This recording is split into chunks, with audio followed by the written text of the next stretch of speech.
이제 추수감사절이 지나고 교회 안에 여전히 또 감사를 표현하는 따뜻한 분위기가 남아 있습니다. 풍성한 열매를 주신 하나님께 우리 감사드리고 한 해 동안 지켜주신 은혜를 회상하며 우리 주님 감사합니다를 함께 고백했는데요. 여러분, 감사의 열매를 드리고 삶을 돌아보며 하나님께 고백했던 시간이 복된 시간 되셨습니까? 아멘. 그렇다면 여러분은 한 주 동안 얼마나 하나님께 감사의 고백을 드리며 사셨어요? 사랑하는 성도 여러분, 우리는 감사는 단순히 끝맺음의 감정이 아닙니다. 감사는 새로운 부르심의 시작이 되어야 하는 것이에요. 농부가 추수를 마친 뒤에 그저 손을 놓고 쉬지 않지요. 농부는 다시 밭을 갈고 내년을 준비합니다. 그렇습니다. 여러분, 감사의 절정은 다음 순종을 향한 헌신의 출발선이 되어야 하는 것이에요. 그래서 진짜 감사는 감정이 아니라 바로 방향이라는 것이에요. 감사는 내가 받은 은혜를 세상 속에 흘려보내는 사명의 출발점이 되어야 될 줄 믿으시기 소망합니다. 그래서 오늘 본문 요한복음 21장은 우리가 너무나 잘 알고 있는 말씀인데요. 이 장면이 바로 전환의 장면이거든요. 베드로는 예수님을 3번 부인하고 깊은 죄책감 속에 있었죠. 그래서 나는 다시 물고기 잡으러 가노라 하고선 다시 옛삶으로 돌아갔어요. 하지만 예수님은 제자들을 포기하지 않으시지요. 부활하신 주님이 지금 갈릴리 호숫가에서 낚시질을 하고 있는 제자들을 다시 찾아오십니다. 밤새 한 마리도 잡지 못했어요. 그런 제자들에게 그물을 배 오른편에 던져보십시오 라고 말해요. 그물 가득한 물고기를 또 잡습니다. 그것을 통해 회복의 은혜를 주시는 거예요. 부활하신 예수님을 만난 제자들의 마음은 여러분 어땠을까요? 상상해 보세요. 부활하신 예수님을 만난 제자들의 마음, 감사로 충만했을 것입니다. 할렐루야. 그리고 예수님은 그 감사의 식탁에서 베드로에게 이렇게 질문하십니다. 요한의 아들 시몬아, 내가 나를 사랑하느냐? 이 질문은 단순한 확인이 아닙니다. 감사를 사명으로 전환시키는 회복의 질문이었어요.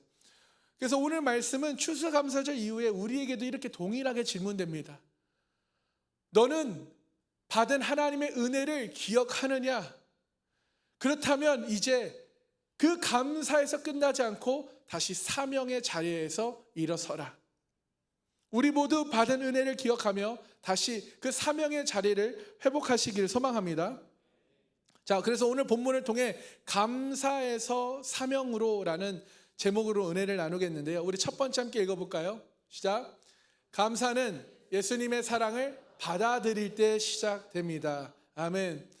자, 15절에서 17절을 보면 예수님께서 요한의 아들 시몬아, 이 사람들보다 나를 더 사랑하느냐라고 공개적으로 질문을 3번 하십니다. 자, 3번 하신 이유는 베드로가 예수님을 3번 부인했던 그 상처를, 그 죄책감을 회복시키는 사랑의 대화였어요.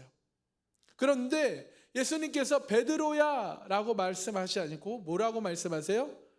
요한의 아들 시몬아 라고 말씀하세요.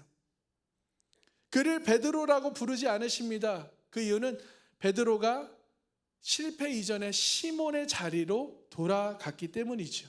주님은 그를 책망하지 않으십니다. 회복의 자리로, 은혜의 자리로 초대하셔요. 너가 나를 사랑하느냐? 너가 나를 지금도 사랑하느냐? 여러분, 근데 예수님께서 3번 질문하셨는데 이 첫 번째, 두 번째 질문, 사랑의 질문은 아가파오라는 하나님의 헌신적 사랑을 의미하는 사랑으로 물어보셔요. 그리고 3번째는 필레오라는 형제의 사랑, 인간적인 애정을 의미하는 사랑으로 물어보시는데요. 자, 예수님은 처음에 너가 나를 헌신적인 사랑, 전적인 헌신으로 나를 사랑하느냐 물으셨지만 마지막에는 어떻게 해요? 베드로의 현실적 한계까지 내려오셔서 그를 받아주십니다. 사랑하는 성도 여러분, 예수님은 사랑의 기준을 낮춘 것이 아니라 베드로의 자리에 내려오셔서 다시 함께 그와 함께 가시려고 은혜를 보이신 것이에요. 여러분, 이것이 바로 진정한 사랑입니다. 그리고 감사는 이 사랑, 하나님의 사랑이 시작돼서부터 여러분 감사가 시작되는 줄 깨닫고 믿으시기 소망합니다. 누가복음 5장을 보면요, 예수님과 베드로가 첫 만남의 장면이 기록되어 있어요. 그날 베드로는 밤새도록 고기를 잡았지만 한 마리도 잡지 못해요. 허탈함과 자존감 속에 그물을 정리하고 있던 베드로에게 예수님이 오셔서 저기 깊은 데로 가서 한번 그물을 내려 고기를 잡아보십시오 라고 얘기해요. 여러분, 베드로는 프로입니다. 그렇죠? 그리고 상식적으로 지금 열심히 했지만 잡지를 못했거든요. 상식적으로 불가능하다고 생각했지만 이렇게 대답해요. 말씀에 의지하여 내가 그물을 내리겠습니다. 그 결과 어땠습니까? 찢어질 만큼 많은 물고기를 잡아요. 그 순간 베드로가 어떻게 행동합니까? 무릎을 꿇고 고백합니다. 주여, 나를 떠나소서. 나는 죄인입니다. 그때 예수님께서 말씀하시죠. 두려워하지 말라. 이제 이후로는 내가 사람을 낚으리라. 사람을 낚는 업으로 되리라 말씀하십니다. 그날 베드로는 은혜의 시작을 경험했습니다. 그는 자신의 그 무가치함 속에서 하나님의 사랑을 만났고 그 사랑이 그의 인생을 바꿔버렸어요. 그런데 그로부터 3년 뒤 그는 또다시 실패합니다. 예수님이 붙잡히시는 밤 3번이나 주님을 부인하죠. 나는 그 사람을 알지 못합니다 라고 해요. 그리고 3번 부인하자 닭이 울어요.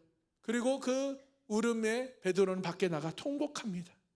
그의 마음에는 죄책감, 수치, 그리고 감사를 잃은 절망만이 남았어요. 그런데 지금 부활하신 예수님이 지금 자신을 만나러 찾아오셨다라는 거예요. 그리고 묻고 계셔요. 요한의 아들 시몬아, 너가 나를 사랑하느냐? 여러분, 이 질문은 책망이 아니라 회복의 자리로, 은혜의 자리로 초대하고 있음을 여러분 깨닫길 소망합니다. 예수님은요, 베드로의 과거와 실수를 들추지 않으십니다. 그 대신 지금 너는 나를 사랑하느냐 물으셔요. 지금 그 실패한 그 자리에서도 나를 사랑하느냐. 여러분, 이 질문은 우리에게도 동일합니다. 여러분, 우리는 베드로는 고작 3번 부인한 거예요. 여러분, 우리는 얼마나 주님을 부인하고 삽니까? 얼마나 배신하며 살아요? 그럼에도 불구하고 우리에게 물으십니다. 과거의 죄책감을 넘어서 너는 나를 사랑하느냐? 여러분, 하나님을 사랑하십니까? 주님은 과거의 죄책감을 넘어 사랑으로 감사를 회복시키는 것이에요. 그리고 그 사랑이, 하나님의 사랑이 다시 우리와 또 베드로의 사명을 회복하게 하셨죠. 이것이 바로 감사의 근원입니다. 감사는 내가 잘해서 생기는 것이 아니에요. 내가 받은 은혜가 많아서 생기는 것이 아닙니다. 감사는 뭐예요? 하나님이 나를 포기하지 않으시고 다시 나를 불러주셨기 때문에 생기는 것이 감사예요. 지금도 나를 여전히 사랑해 주시는 것, 그렇게 내가 배신하고 배반했는데도 불구하고 나를 사랑해 주시는 것, 그것이 감사죠. 또 다른 예로 우리 누가복음 15장을 보면 탕자 이야기가 있어요. 돌탕이죠. 많이들 압니다. 둘째 아들이 아버지의 유산을 미리 달라고 요구하고 그것을 받고 모든 재산을 허랑방탕하게 써버려요. 그 결과 돼지가 먹는 쥐엄나무 열매로 배를 채우는 처참한 인생으로 전환돼요. 그러나 그는 그때 깨닫습니다. 내 아버지 집에는 품꾼도 양식이 넉넉한데 나는 여기서 굶어 죽는구나. 그리고 결심하죠. 아버지께로 가야 되겠구나. 그리고 아버지 집으로 돌아갑니다. 그런데 누가복음 15장 20절을 보면요, 이렇게 기록되어 있습니다. 아직도 거리가 먼데 아버지가 그를 보고 달려가 목을 안고 입을 맞추었다. 아버지는 아들에게 나무라지 않으셨어요. 이미 돌아온 아들을 사랑하고 용서하시고 품으시고 가장 좋은 옷을 입히시고 손에 가락지를 끼워주시고 잔치를 열어주셨어요. 이때 탕자가 무엇을 배웠을까요? 바로 감사를 배운 거예요. 나는 아버지의 아들이라는 것 자체가 은혜구나. 이것이 감사해. 그것이 그를 다시 일어날 수 있었던 이유가 바로 자격이 아닌, 조건이 아닌 사랑으로 자신을 맞아주는 아버지를 만났기 때문입니다. 여러분, 이것이 너무나 중요해요. 여러분은 사랑으로 나를 맞아주는, 반기는 하나님 아버지를 만나셨습니까? 여러분, 이것이 우리의 신앙생활에 너무 중요한 겁니다. 하나님 아버지를 만나는 것, 사랑의 아버지를 만나는 것, 이것보다 중요한 것이 없어요. 바로 이것이 예수님이 지금 베드로에게 보여주신 사랑이에요. 여러분, 우리는 우리의 감사는 잘된 일 때문에, 주신 그 축복 때문에가, 그것이 감사가 아니라 나를 다시 받아주시는 하나님의 사랑 때문에, 그럼에도 불구하고 나를 포기하지 않으시고 사랑해 주시는 그 하나님의 은혜 때문에 여러분, 우리는 감사가 넘쳐야 될지 믿습니다. 그래서 진짜 감사는 이렇게 고백되어야 돼요. 하나님, 나 같은 죄인을 지금도 아직도 사랑해 주신다니 그 은혜가 감사합니다. 이 깨달음이 바로 감사함에서 사명으로 나아가는 출발점인 줄 깨닫고 믿으시길 소망합니다. 여러분께 적용 질문 드립니다. 나는 과거의 실패 때문에, 어떠한 죄 때문에, 죄책감 때문에 여전히 주님께 가까이 가고 있지 못하고 계십니까? 주님이 오늘 내게 너는 나를 사랑하느냐 물으신다면 여러분은 뭐라고 대답하시겠습니까? 사랑하는 성도 여러분, 여러분이 어떤 죄를 지었던 하나님은 너 왜 이런 죄 졌어? 물으시지 않아요. 너는 나를 사랑하느냐? 나는 너를 사랑하는데 너는 나를 사랑하느냐? 그것만 물어보셔요. 여러분, 진짜 감사는 다시 사랑받는 자리로 돌아올 때 시작되는 것입니다. 주님은 오늘도 우리에게 이렇게 말씀하십니다. 나의 아들아, 나의 딸아, 너는 나를 사랑하느냐? 주님이 이 질문은 회복의 부르심, 은혜의 자리에 초청임을 여러분 깨닫고 믿으시기 소망합니다. 그러므로 우리 모두가, 여러분 모두가 주님의 음성에 반응하시고, 주님, 나는 주님을 사랑합니다, 그 첫사랑이 회복되길 소망합니다. 그래서 감사의 자리로 또 사명의 길로 나아가시길 주님의 이름으로 축복합니다. 두 번째, 감사에서 사명으로 함께 읽겠습니다. 사명은 사랑의 확신 위에 세워져요. 베드로는 예수님을 나는 그 사람을 모릅니다라고 부인하지만 베드로는 예수님을 부인했던 그 기억에 사로잡혀 있어요. 그래서 주님은 그가 실패한 횟수만큼 3번의 질문으로 그의 사랑을 회복시켜 주시는데요. 예수님은 왜 나를 부인했어? 어떻게 너가 그럴 수 있어? 다시는 그렇게 하지 마라 라고 말씀하시지 않아요. 대신 너가 나를 사랑하느냐? 예수님은 죄책감보다 사랑의 관계 회복을 먼저 다루신다는 것을 여러분 깨닫고 믿으시기 소망합니다. 주님은요, 사명을 능력 있는 사람에게 성과 위에 주시지 않아요. 여러분 생각해 보세요. 그 사람의 능력이나 그 사람의 성과 위에 주님의 사명을 준다면 여기에 누가 받을 수 있어요? 저도 포함되지 않나요? 오직 하나님의 사명은 하나님의 사랑의 관계 위에 세워지는 거예요. 하나님과 사랑이 회복이 되어야 그 사명이 주어지는 거예요. 여러분, 예수님은 능력 있는 사람을 찾지 않으십니다. 예수님은 사랑으로 사명에 헌신할 사람을 찾으셔요. 예수님이 부활하신 뒤 제자들 중 가장 먼저 베드로에게 이 사명을 맡기셨죠. 내 양을 먹이라, 내 양을 치라, 또 내 양을 먹이라라고 사명을 주셔요. 왜 베드로에게 먼저 주셨을까요? 혹시 그 이유가 베드로가 완벽해 있을까요? 전혀 아니죠. 그가 예수님에 대한 사랑을 회복했기 때문이에요.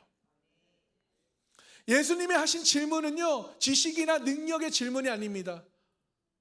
너는 나를 이해하냐? 너는 나를 위해 일할 수 있느냐? 너는 나를 위해 헌신할 수, 이걸 묻지 않으셔요. 뭘 물어보세요? 너는 나를 사랑하느냐?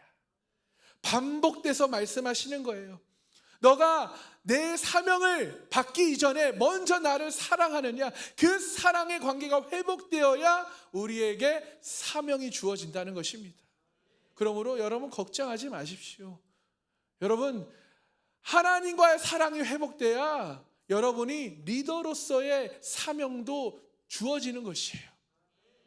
예수님은 그분을 향한 사랑이 회복될 때야 비로소 사명을 맡기셔요. 왜냐하면 사랑 없는 사명은요, 종교 행위로 끝납니다. 종교 행위로 그냥 썬데이 크리스천으로 끝나요. 그러나 사랑 위에 사명은 생명을 낳게 되는 줄 깨닫고 믿으시기 소망합니다.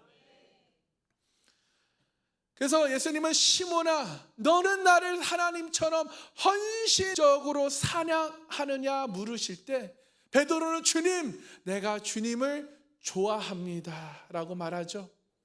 이 말 속에 여러분, 베드로의 말 속에는 겸손과 두려움이 섞여 있어요. 이전처럼 베드로가 자신 있게 내가 주를 위해 목숨을 버리겠습니다 라고 담대하게 말할 수 없어요. 왜요? 이미 배신했잖아요. 사랑이 상처받았고 무너졌잖아요. 그런데 놀라운 것은 예수님이 세 번째 결국 물으실 때 단어를 바꿔주세요. 그래? 요한의 아들 시몬아, 그럼 너가 나를 형제 사랑으로 나를 사랑하느냐? 예수님께서 인간적인 사랑의 자리로 내려오셨어요. 저희 둘째 아들 다윗이요, 저에게 사랑해라는 말을 자주 해줘요. 뭐 첫째도 하지만 둘째라 그런지 더 애교가 많은 것 같습니다. 여러분, 자녀가 부모에게 사랑해라고 고백하면 부모는 너무 행복하죠. 그런데 다윗이 이거 당장 사달라고 할 때 안 사주고, TV 보여달라고 할 때 TV 안 보여주면 저한테 뭐라고 할까요? 아빠 미워, 아빠 안 사랑해, 그렇게 말해요. 그럼에도 내 자녀가 사랑 고백을 나한테 할 때는 세상을 얻는 것 같은 행복을 느끼죠. 여러분, 자녀의 사랑 고백이 바로 어떻게 보면 베드로의 사랑 고백과 같은 거예요. 너무나 쉽게 변해버리는 우리의 사랑은 예수님의 십자가의 사랑에 비하면 너무나 작고 작은 사랑이에요. 하지만 예수님은 아가페 사랑이 아니면 안 돼, 적극적인 헌신이 아니면 안 돼 라고 말씀하지 않으세요. 베드로가 할 수 있는 그 작은 사랑을 받아주시는 거예요. 저와 여러분의 그 한계에서 할 수 있는 그 사랑의 고백을 받아주신다는 것입니다. 할렐루야. 이것이 바로 하나님의 사랑이라는 거예요. 예수님은 베드로의 부족한 그 사랑을 정죄하지 않으시고 판단하지 않으시고 그 베드로의 사랑의 자리에 내려오셔서 그를 다시 일으켜 주시는 거예요. 여러분, 다윗이 밧세바와 간음하고 그 남편 우리아를 죽게 할 때 하나님은 나단 선지자를 보내어 다윗을 책망하시죠. 그때 다윗은 이렇게 고백합니다. 다윗이 나단에게 이르되 내가 여호와께 죄를 범하였노라 하매 나단이 다윗에게 말하되 여호와께서도 당신의 죄를 사하셨사니 당신이 죽지 아니하려니와. 지금 다윗은요, 하나님과 사랑의 관계가 깨어진 것을 가장 아파하고 내가 죄를 지었습니다라고 회개를 하고 있어요. 그러면서 그는 시편 51편에 이렇게 고백합니다. 우리 함께 읽길 원합니다. 하나님이여, 내 속에 정한 마음을 창조하시고 내 안에 정직한 영을 새롭게 하소서. 나를 주 앞에서 쫓아내지 마시며 주의 성령을 내게서 거두지 마소서. 주의 구원의 즐거움을 내게 회복시켜 주시고 자원하는 심령을 주사 나를 붙드소서. 아멘. 여러분, 지금 다윗이 권력을 회복하기 위해 기도합니까? 아니죠. 하나님과 사랑의 관계 회복을 먼저 구합니다. 그 후 하나님은 다윗에게 다시 사명을 주셔요. 무너진 예루살렘의 예배를 회복하고 성전 건축의 준비를 맡은 왕으로 다시 사명을 주셔서 일어서게 되었습니다. 다윗의 사명은 능력에서 회복된 것이 아니라 무엇에서 회복됐어요? 하나님과의 사랑의 관계에서 시작되었어요. 회복되었어요. 그 회복된 자리에서 그의 사명이 다시 시작된 줄 믿으시기 소망합니다. 그래서 여러분, 사명은 뭐예요? 잘하는 것보다, 잘난 것보다 사명은 하나님을 다시 사랑하는 것에서 시작되는 줄 깨닫고 믿으시기 소망합니다. 가룟 유다는요, 예수님을 은 30에 팔았습니다. 그리고 자신의 죄를 깨닫고 성전에 돈을 던지고 그리고 결국 스스로 목숨을 끊어요. 그 역시 잘못을 깨닫은 제자였어요. 하지만 그는 사랑의 회복으로 가지 못했습니다. 유다는 죄책감 속에 자신을 심판했지만 베드로는 그 실패 속에서도 주님께 돌아갔어요. 둘 다 예수님을 배반했습니다. 하나는 절망으로 끝났고 하나는 사랑의 회복으로 사명을 다시 받았어요. 여러분, 주님은 완벽한 사람보다 다시 사랑을 회복한 사람, 다시 사랑할 줄 아는 사람을 찾으시는 줄 믿으시기 소망합니다. 가룟 유다는 죄로 슬퍼했지만 그의 슬픔은 회개로 이어지지 않았어요. 그러나 베드로는 눈물로 그 회복의 자리로 이끌었습니다. 그래서 고린도후서 7장 10절에 이런 말씀이 있어요. 함께 읽겠습니다. 하나님의 뜻대로 하는 근심은 후회할 것이 없는 구원에 이르게 하는 회개를 이루는 것이요 세상 근심은 사망을 이루는 것이라. 아멘. 여러분, 예수님은 죄책감보다 사랑을 회복시키는 근심을 원하셔요. 그 사랑이 있을 때 사명이 다시 시작되는 줄 믿으시기 소망합니다. 오늘 하나님은 말씀을 통해 우리에게도 질문하십니다. 너는 나를 사랑하느냐? 그 질문은 목회자에게도 또 리더들에게도 모든 성도들에게도 동일하게 던져집니다. 우리가 예배드리는 이유가 무엇입니까? 하나님의 사랑 때문입니까?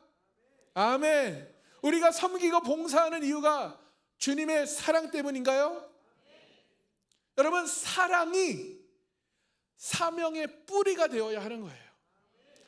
사랑이 없는 사명은요, 곧 피로로 변하고 불평, 불만이 되는 거예요.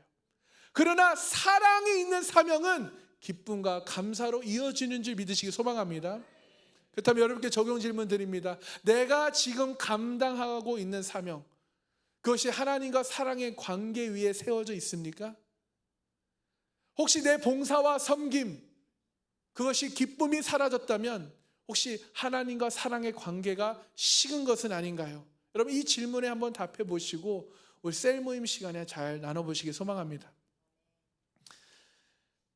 예수님께서는 사명, 내 양을 먹이라 말씀하시기 전에 반드시 무엇을 먼저 물어보십니까? 너는 나를 사랑하느냐?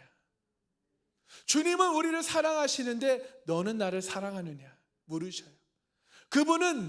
주님은 사랑 없는 사명을 원하지 않으십니다. 주님과의 관계, 사랑의 관계가 회복될 때 비로소 우리의 사명도 회복되는 줄 깨닫고 믿으시기 소망합니다. 따라서 사명은 사랑의 확인 위에서만 세워지는 줄 믿으시기 축복해요. 이 사랑이 회복된 사람은요, 하나님의 사랑의 관계가 회복된 사람, 첫사랑이 회복된 사람은요, 어떤 사명이 와도 두렵지 않아요. 왜요? 그 사랑이 우리에게 모든 것을 감당하게 만들기 때문입니다. 할렐루야. 아멘. 하나님의 사랑은 우리로 모든 것을 감당하게 만드는 줄 깨닫고 믿으시기 소망합니다. 자, 세 번째, 감사에서 사명으로 우리 함께 읽겠습니다. 감사의 삶은 주님의 길을 따르는 헌신으로 완성됩니다. 아멘. 자, 감사의 삶은 주님의 길을 따르는 헌신으로 완성되는 것이에요. 예수님은 내가 나를 사랑하느냐? 라는 질문에 주님, 내가 주님을 사랑합니다 라는 대답에 내 양을 먹이라 라는 사명을 주시고 나서 마지막으로 19절에 이제 나를 따르라 라는 말씀을 주셨어요. 이 말씀은 단순한 권면이 아니라 우리의 삶의 방향 전환을 의미합니다. 그동안 베드로는 자신이 원하는 길로 갔어요. 내가 원하는 대로 살았고 내 감정이 이끄는 대로 살았어요. 그러나 이제부터는 자신이 원하는 길이 아닌 주님이 원하시는 길로 가야 한다라고 말씀하고 계시는 거예요. 여러분, 감사의 삶이 진짜 믿음으로 이어지려면 그 감사는 결국 예수님을 따름으로 완성되어야 될 줄 믿으시기 소망합니다. 감사의 삶이 믿음으로 이어지려면 그 감사는 결국 예수님을 따름으로 완성되어야 한다는 거예요. 감사에서 멈추는 것이 아니라, 감사의 고백으로만 멈추는 것이 아니라 감사로 인해 헌신이 흘러나와야 한다는 것이죠. 18절을 보면요, 이것은 베드로가 순교로 주님을 영화롭게 할 것을 예언한 말씀인데요, 실제적으로 교회사에 따르면 베드로는 로마에서 십자가에 거꾸로 못 박혀 죽었어요. 그는 내가 주님처럼 똑같이 죽을 자격이 없습니다 라며 거꾸로 매달려 죽음을 맞이합니다. 그의 죽음은 비극이 아니에요. 사랑의 완성이자 감사의 절정이었습니다. 그래서 베드로는 주님께서 19절에 나를 따르라, 이 부르심에 끝까지 순종한 거예요. 베드로에게 이렇게 말씀하셨어요. 이제는 너가 너의 인생의 주인이 아니야. 바로 내가 너의 인생의 방향을 이끌 것이다. 그러니 나를 따르라. 여러분, 이것은 자기 뜻에서 하나님의 뜻으로 옮겨지는 변화를 말합니다. 여러분, 믿음의 성숙은 바로 하나님의 주권의 전환에서 일어나요. 하나님의 주권을 인정하는 것에서 믿음의 성숙이 일어나는 것입니다.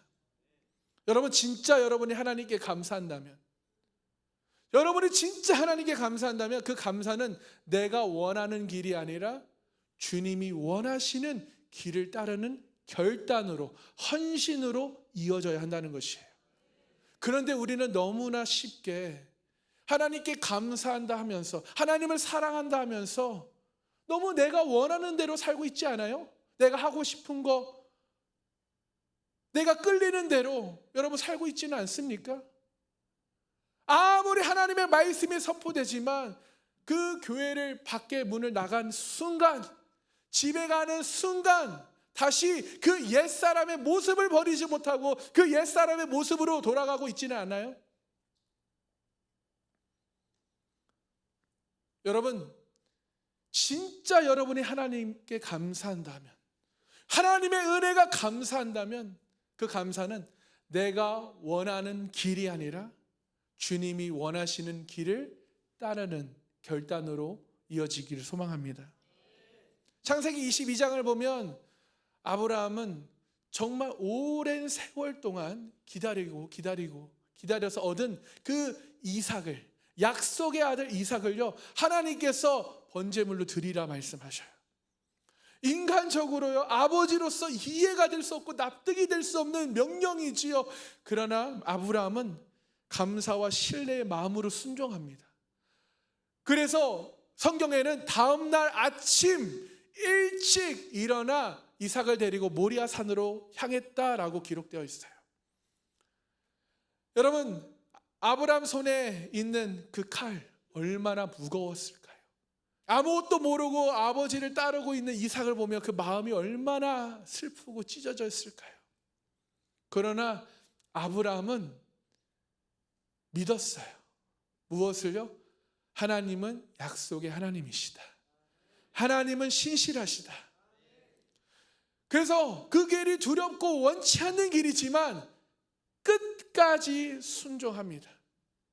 그 순종은 감사의 절정이었어요.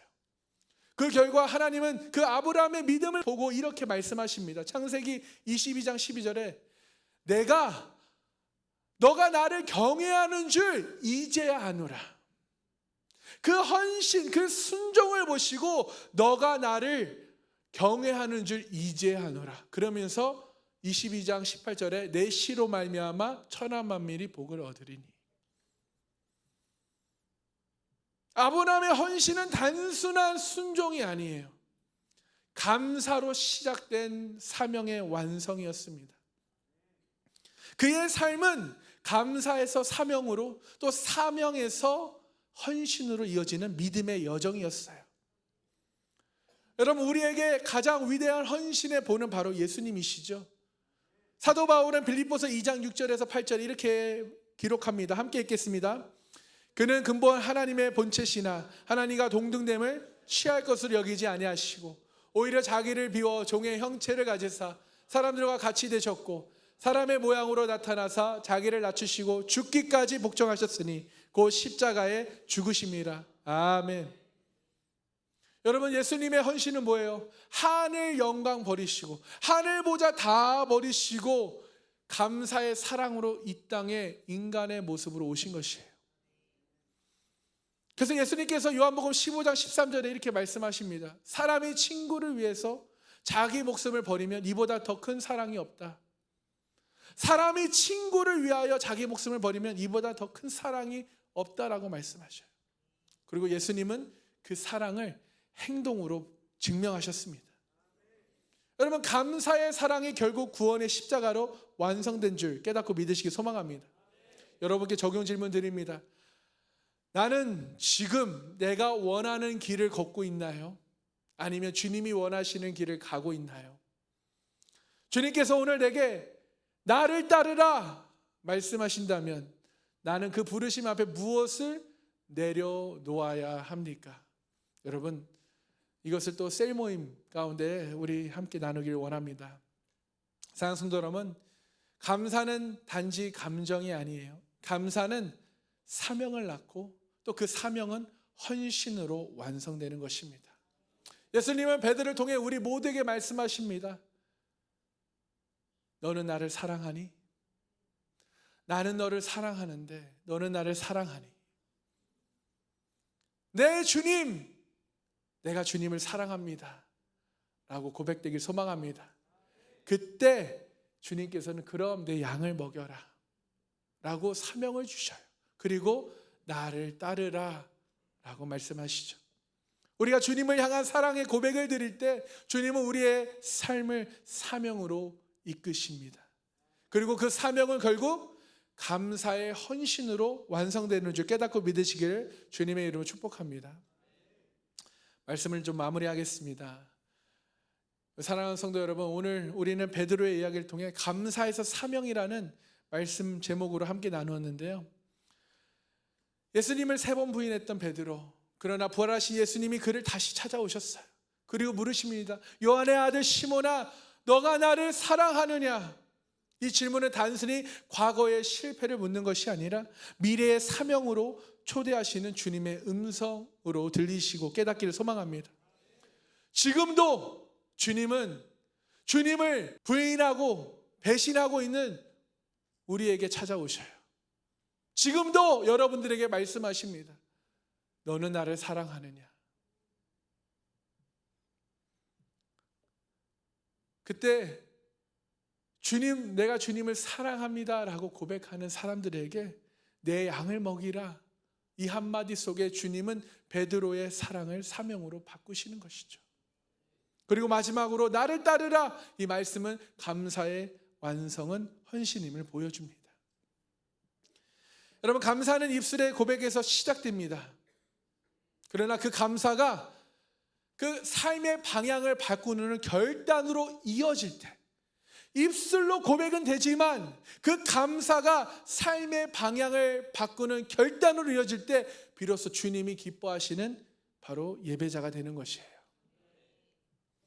베드로는 주님의 사랑을 다시 깨달았을 때 더 이상 물고기를 잡는 어부로 살지 않습니다. 그는 사람을 살리는 어부, 복음의 증인으로 삽니다. 감사에서 사명으로 나아간 그의 인생, 결국 주님께 영광 돌리는 헌신의 인생으로 완성되어요. 오늘 우리에게도 주님께서 동일하게 물으십니다. 너는 나를 사랑하느냐? 그렇다면 내 양을 먹이라, 그리고 나를 따르라. 이 말씀은 목회자인 저에게만 주시는 것이 아니에요. 지금 여기에 계신 여러분 모두에게, 하나님의 자녀에게 주어진 부르심임을 깨닫고 믿으시기 소망합니다. 그러므로 여러분, 감사로 끝나는 신앙생활 하지 않길 소망합니다. 감사로 그냥 입술로 드리는 감사의 신앙이 아닌 사명으로 이어지는 신앙, 헌신으로 이어지는 신앙생활을 하시기를 축복합니다. 그것이 주님이 원하시는 줄 깨닫고 믿으시는 복된 성도님들 다 되시기를 주님의 이름으로 축원합니다. 그러므로 감사에서 사명으로 나아가는 사람이 되시기 축복합니다. 감사로 헌신하고 헌신으로 예수님을 따르는 복된 성도님들 다 되시기를 주님의 이름으로 축원합니다. 축원합니다. 우리 함께 기도하겠습니다.